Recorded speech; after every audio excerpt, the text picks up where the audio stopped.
Albert Bandura's theory, the social cognitive theory, also known as the social learning theory, really bridges the views of behavioral learning and cognitive learning. And this is where we believe that children and their behavior can grow by watching others.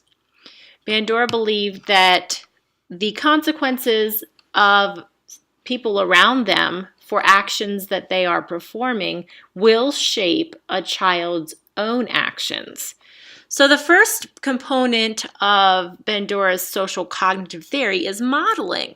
And this is where the teacher shows a child a skill or a desirable way of behaving, and then the children will imitate that behavior. This modeling or demonstrating of what you want to see them do gives them a picture of how they're expected to perform. And this makes sense. Whether it be a behavior or a skill, by modeling it, they understand what's expected of them. An example of this was when I went to become a kindergarten teacher. I had previously taught first grade for 5 or 6 years, and I went to a new school district and I started teaching half-day kindergarten. The teachers in the grade level and I planned together, and it was for the first week of school, and I saw that they were spending enormous amounts of time on the first week of school teaching the boys and girls how to unpack their book bags and use the glue stick and use the scissors and sharpen their pencil. And coming from the point of view of a first grade teacher, where children already know how to do this, I thought this was going to be a huge waste of time. And so I proceeded to skip over those steps, we can say. So on the first week of school, we jumped right into academics and classroom climate, and things were going well until about a month into school. When we were one day working on an activity, I noticed there were scissors laying around everywhere. There was glue on tables. There was glue stick caps on the floor. Everything was just a disaster when it came to basics of running the classroom with the materials. And I went to my peers that were kindergarten teachers and I said, okay, do your classrooms look like a mess after you've done an activity where they had to cut, paste, or glue? And they said, no. And I said, okay, why?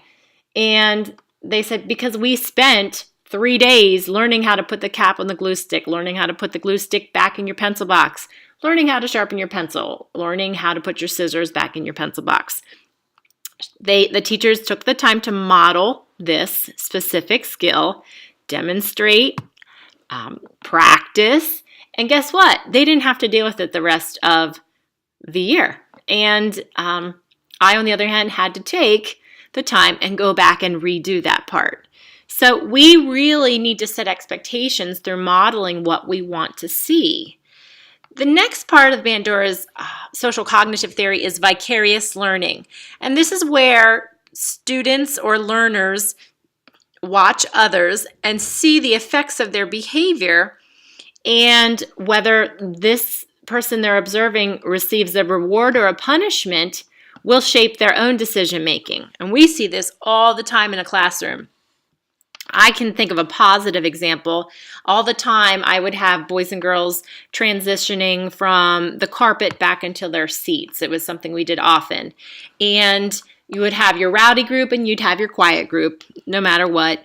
But I'd always say, oh, I like the way that Meredith is walking quietly and waiting for the next direction.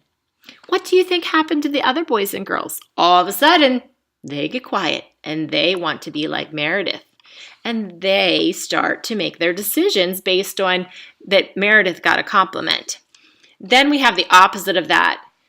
We might have a whole bunch of group of rowdies or someone that's not doing something they're supposed to be doing. And I might call them on it. I might say, oh,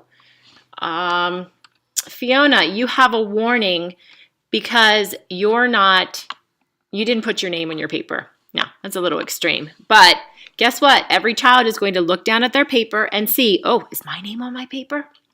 And that comes with not only behavioral skills, but also effort, motivation, developmental skills in the classroom.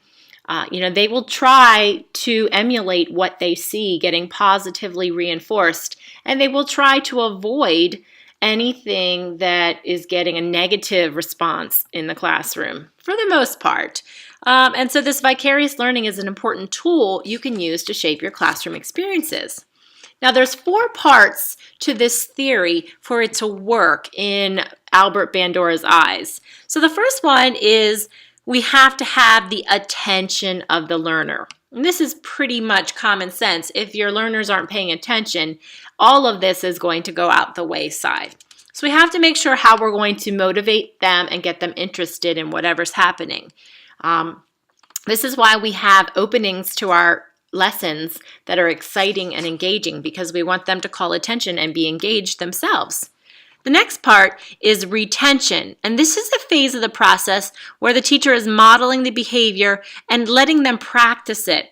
So when I told them and showed them how to use the glue stick and put the cap on and put it in their pencil box, then I actually had them do it, so they're going to retain that skill. Then we have reproduction, and this is where they basically try it on their own without me there standing over them and modeling it again. So it's step 3 is taking it just a little bit further, and then our last step is our motivation. And this is where students become vicariously rewarded in some way, and they will continue this skill because they have seen it reinforced or rewarded in someone else's behavior. So these 4 steps of modeling and vicarious learning need to take place often so students can make those decisions independently. Now, Bandura also talks about self-regulation. And we've talked about other theorists talking about self-regulation, but we see, just like Vygotsky, students need to become regulators of their own decisions. And this is where the cognitive part of the theory comes in.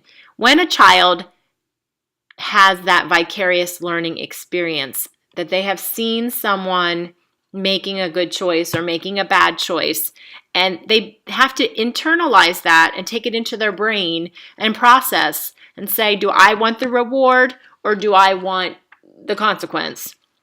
And then they proceed accordingly. And this self-regulation is where they learn how to make decisions by watching others, and then they can regulate their own learning. And this is important, and this is all the way through our primary age students. This ability to self-regulate obviously increases with age and development. We can't expect our babies or our toddlers to self-regulate as well as our 6 and 7 and 8 and 9-year-olds. So when we look at our public school or our primary grades, this is where this theory really works well because they have the cognitive ability. They're in a learning stage where we can really see them process all of this and make the choices that would affect them positively. Our implications for teaching is just you want to go through these processes. The more that you can model and demonstrate, give them time to practice, and then allow them time to make independent decision making, it will affect positively not only the material you're teaching them, but also the behavior of the learner.